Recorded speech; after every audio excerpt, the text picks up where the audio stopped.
Hi, namaste. This is Bruce, and it's springtime here in Japan, so that means it's cherry blossom season. And I thought it would be a good time to start a new video series exploring the tarot. So if you have an interest in learning more about the tarot cards, going more deeply with them, exploring what they mean, and related aspects of esoteric spirituality, both East and West, then I hope you will feel free to explore these with me in this series. Thank you.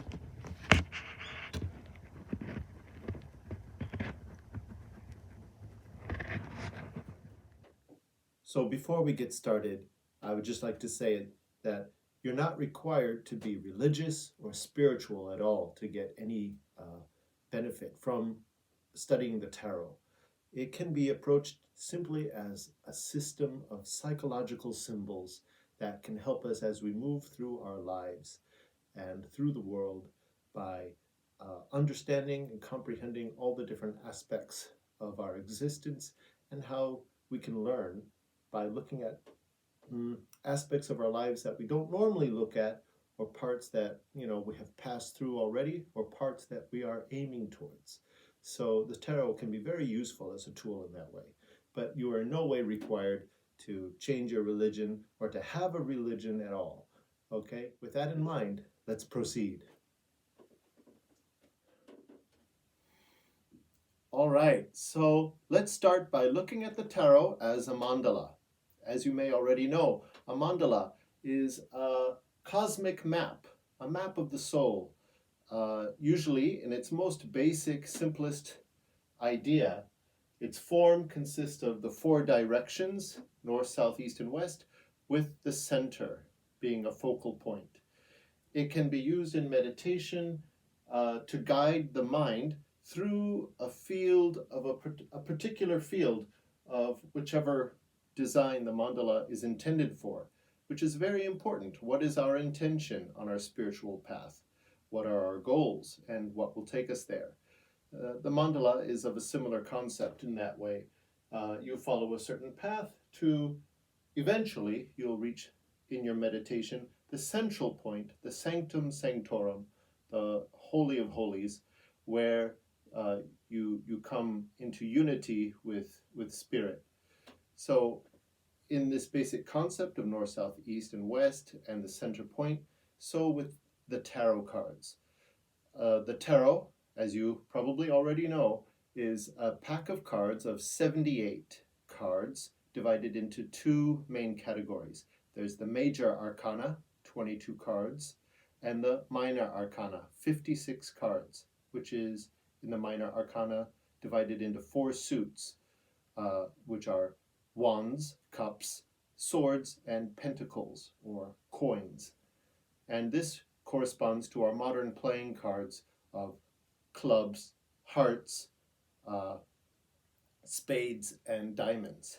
So with that in mind, let's look at the tarot structure as this is the simplest form, but we're going to expand it out and we're going to look at a larger embracing mandala with all 78 cards or different categories of the cards. So in the center, we have the major arcana. The major arcana represent eternal principles, things that are true at all times and in all places. These are concepts and ideas that are continuous throughout human existence, throughout human history, and perhaps even outside of that, beyond that. Then with the four minor arcana, the four suits, we have arranged around the center point.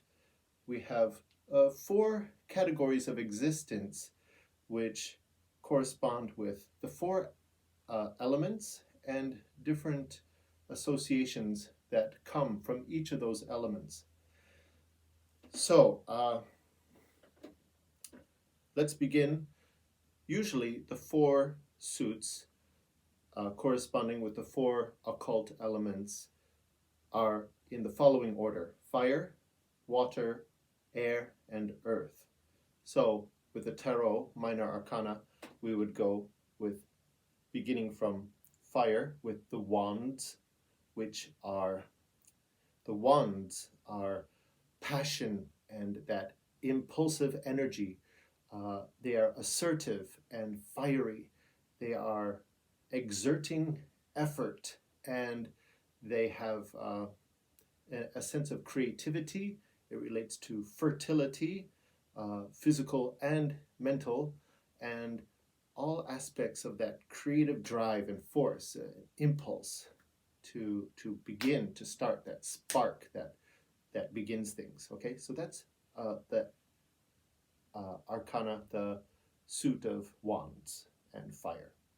Then comes the element of water, which corresponds to the suit of cups, which relate to the hearts now. So the cups are the emotional aspects of our lives, the feelings and the things that relate to the element of the heart, feelings, and those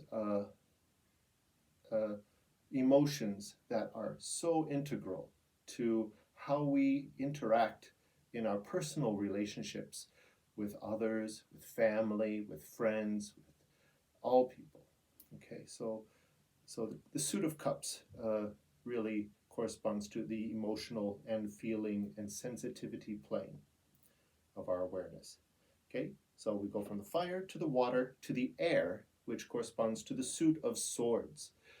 Now the swords, as the tools of air, represent the intellect and communication and intelligence and the sense of discrimination, of mental discrimination between right and wrong, or success and error. Okay, so the swords, in the suit of swords, you're going to find a lot of challenges that come to us mentally, right? In the suit, when you examine the suit from ace to 10. All right, and we'll do that later, right? Then, after the fire comes the water. After the water comes the air. After the air, finally, the final condensation, when we condense everything down from the higher level of spirit down to the earthly plane, we come to the suit of coins or pentacles, relating to the suit of earth. So this is really deals with those things that nurture us and fulfill us and sustain us, our food, our clothes, and our shelter, perhaps our work and the products that we consume that are the outcomes of our work, and all those things meant to supply us and sustain us in our earthly lives. So in these four suits, the minor arcana, two are masculine, two are feminine. Of course, the wands and the swords, the fire and the air, are related to the masculine qualities, and the cups and the coins or pentacles relate to the feminine qualities. Water and earth are considered feminine, and fire and air are considered masculine. That's not to say that it's only men or only women or so forth. It's just the seed idea. Also, these elements, it's not just the physical element of water being what you pour into a glass. These elements are more of the seed idea of the element, the primal idea of that element. From the highest plane down, it becomes earth into these physical elements of actual fire and literal water and the air we breathe.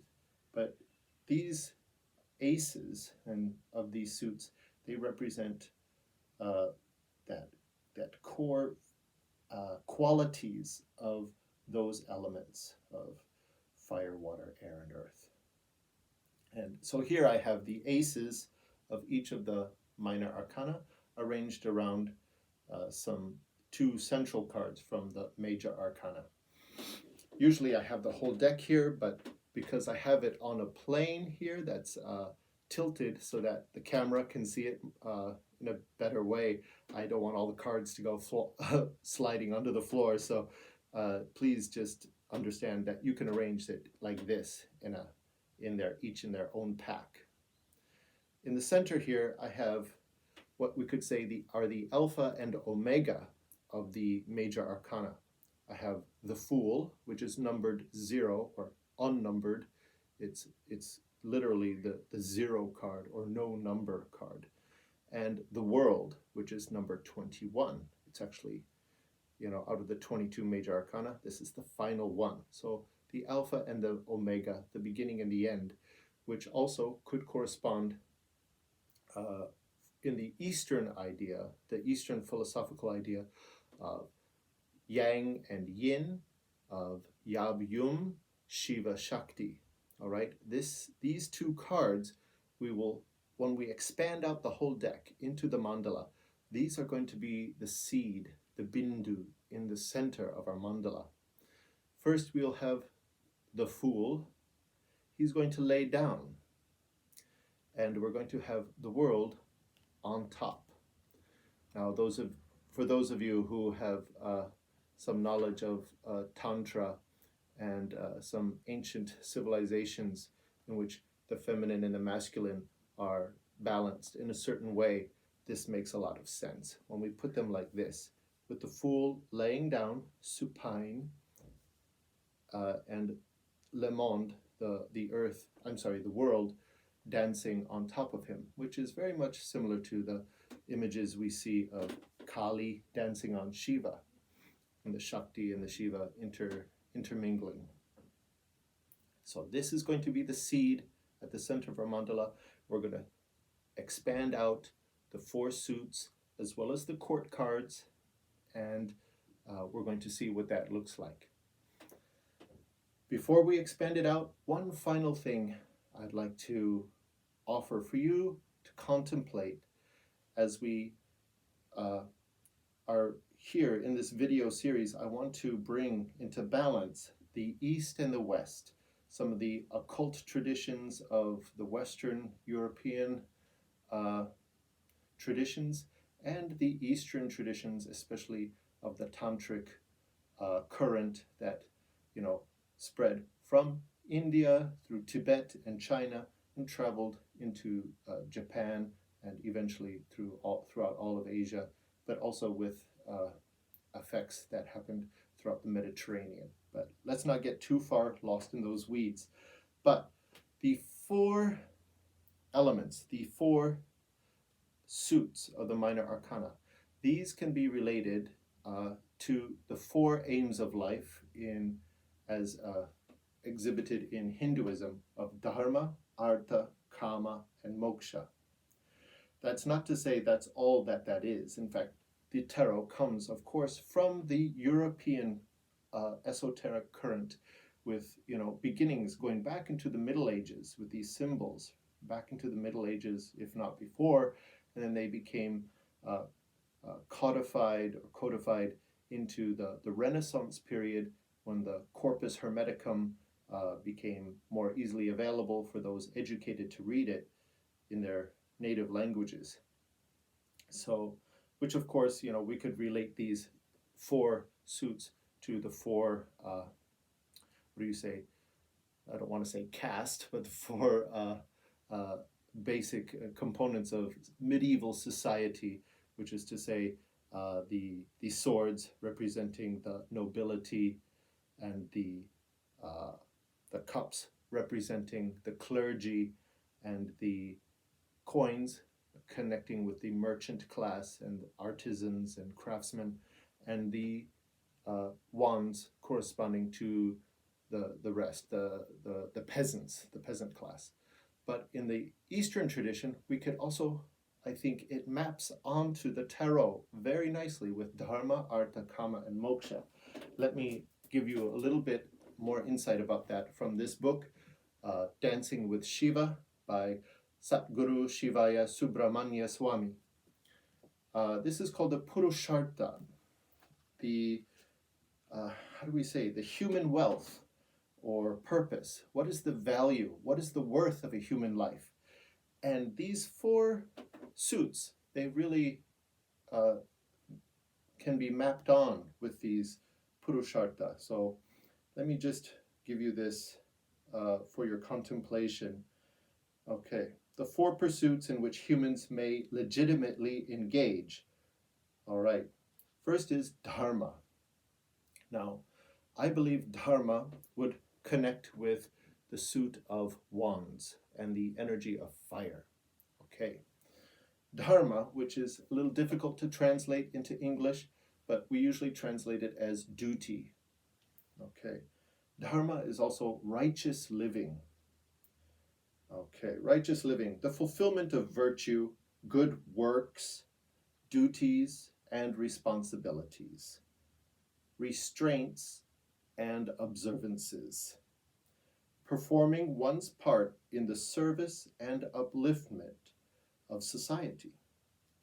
This includes pursuit of truth under a guru, okay?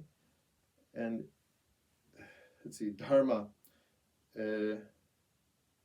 is the steady guide for artha and kama.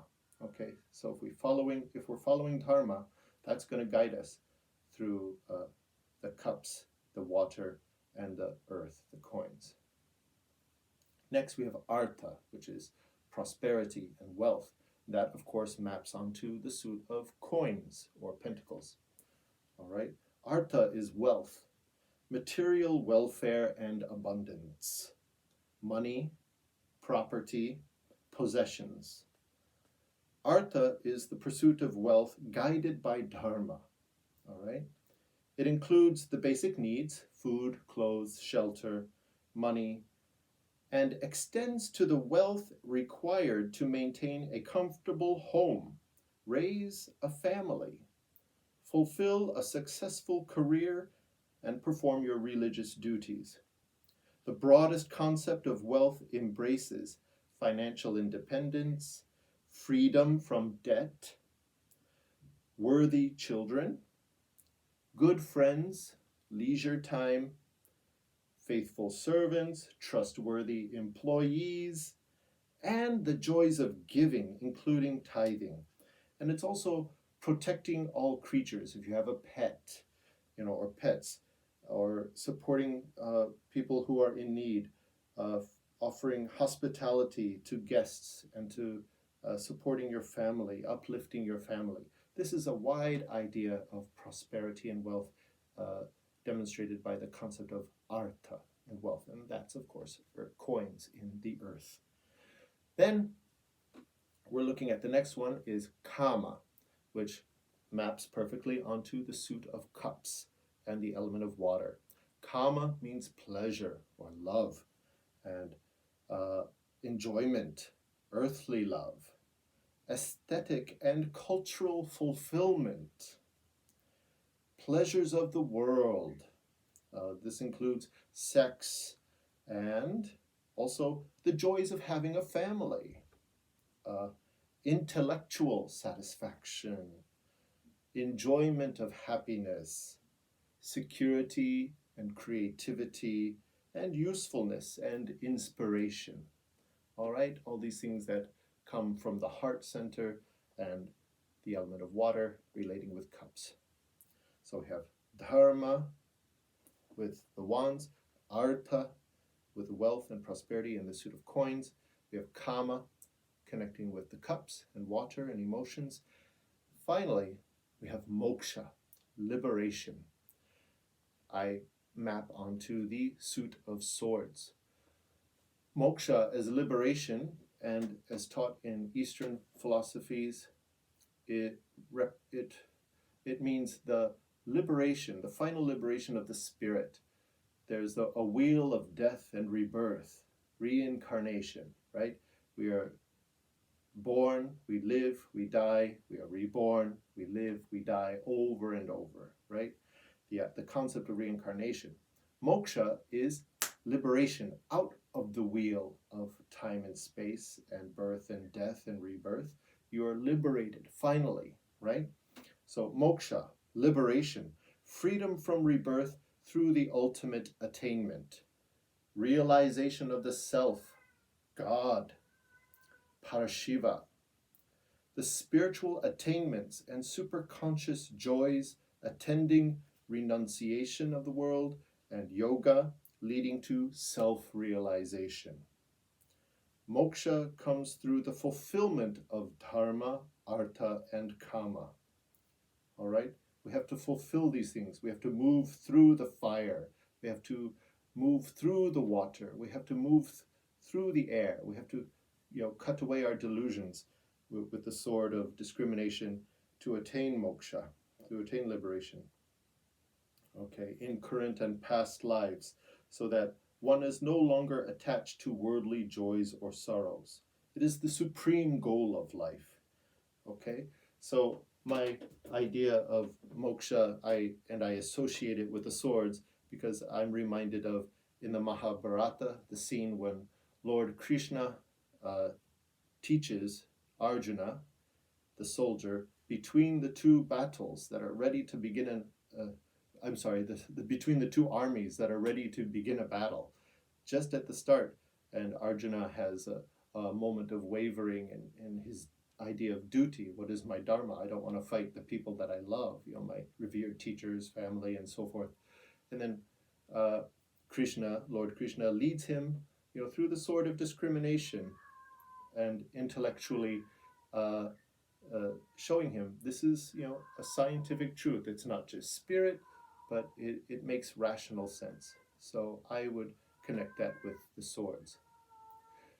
The cat is needing attention. So we're going to expand out this mandala, and I'm going to show you some more images from this. Thank you. So we're going to use the Rider Tarot as it's very easily accessible for beginners, breaking your pack into the 5 main components of the major arcana in the center and the 4 minor arcana arranged around it. In the position as you see on the world card, you'll see the elemental attributions for the 4 living creatures, wands connecting with the lion, the cups with the eagle, the swords with the human, and the pentacles with the bull. With the Fool and the World in the center, then we will radiate outwards from the aces, starting with the wands, with the fire. And we're going to radiate outwards with 2 and 3, and then 4 and 5, next 6 and 7, and ending with 8, 9, 10 on the wingtip. Same thing with the cups. Above the ace, you'll put the 2 and the 3, and then the 4 and the 5, next 6, 7, finishing with 8, 9, 10. Proceeding counterclockwise, you'll go to the swords, the suit of swords. In the same arrangement, you'll find the even numbers will be on the left side of the column and the odd numbers on the right side. Then, once you have the pentacles fixed in their place, you will, on the horizontal horizon, use the court cards. And above the wands, you're going to have the page, the knight, the queen, and the king radiating outwards, and below the cups you'll have the page, knight, queen, and king. And then below the swords and above the pentacles, the court cards corresponding to those suits. You're going to begin to see an octagon shape happening in the center of the mandala. Above the world card, you will then place the magician, and then, as you did before, you're going to put the 2 and the 3, and above them the 4, 5, the 6 and the 7, the 8 and 9, and then the 10, finishing with the Wheel of Fortune at the very top of your mandala. Then, below the center, you're going to put the card number 11, which is in this deck is Justice, or it could be Strength in other decks. Either way will work. You will proceed putting the numbers in order. Expanding outwards to the ends, incorporating major and minor arcana, all 78 cards. Here, the red axis is the major arcana, those eternal principles about which all life spins. And the pink horizontal line are the court cards next to each of their suits, representing those human interactions and relationships of human beings. And you'll see radiating outwards different numerical values that can be read corresponding in each suit and to the major arcana. There is also much to contemplate in the masculine and feminine polarities and the elemental attributions within their numerical fields. Another excellent meditation is to arrange the minor arcana from ace to 10, one on top of the other, going from fire to water, from water to air, and from air to earth. That's wands, cups, swords, and pentacles. And contemplating, what do they have in common? What do the threes have in common? What is relatable about the tens? And so on. You will find a very interesting meditation in contemplating the journey from ace to 10 of each suit. The court cards should also be meditated upon, as they often represent people in our own lives or aspects of our own selves when we are doing tarot card readings. The elemental attributions, which we can go into more detail in a separate video, are very good aspect to contemplate on, as well as their polarities within their suit. Of course, the major arcana are infinitely profound, and everyone who's interested in the tarot must spend some time getting to know the symbolism and the meanings of these cards. There's a lot to be discovered in the little details and in the numerology and other related occult aspects that are encoded and encrypted within these images. All right, so just to wrap up this video, I'd like to end with a quote by the most famous, perhaps the most notorious occultist of the 20th century, Aleister Crowley. Here I have from the Crowley Thoth deck, or Thoth deck, the 4 aces and the magus, the magician in the center.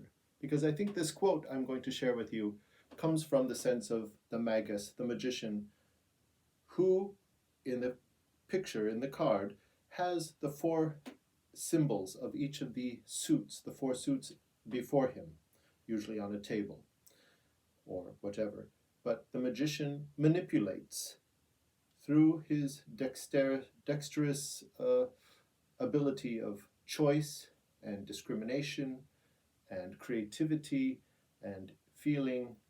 The magician is able to make the choice at the crossroads, right? At the crossroads of here and now, like a compass, the tarot can guide us. So the magician, using these 4 aspects of the self in the material world, is able to work these tools to his advantage, not only for himself or herself, but for all. So this quote by Aleister Crowley is, "With the wand createth he. With the cup preserveth he. With the dagger destroyeth he. With the coin redeemeth he." So these 4 qualities: creation, preservation, destruction, redemption, cycling, recycling throughout every aspect of our life, throughout from the time we're born until the grave. We are always creating, preserving. If you don't like to say destroying, then you could say transforming and redeeming. All right? So I think the most important thing with the tarot, whether you're spiritual or not, is to do some meditation. The simplest thing is just to look at a card, a single card, or 5 cards, or a 10-card spread, whichever way is comfortable for you.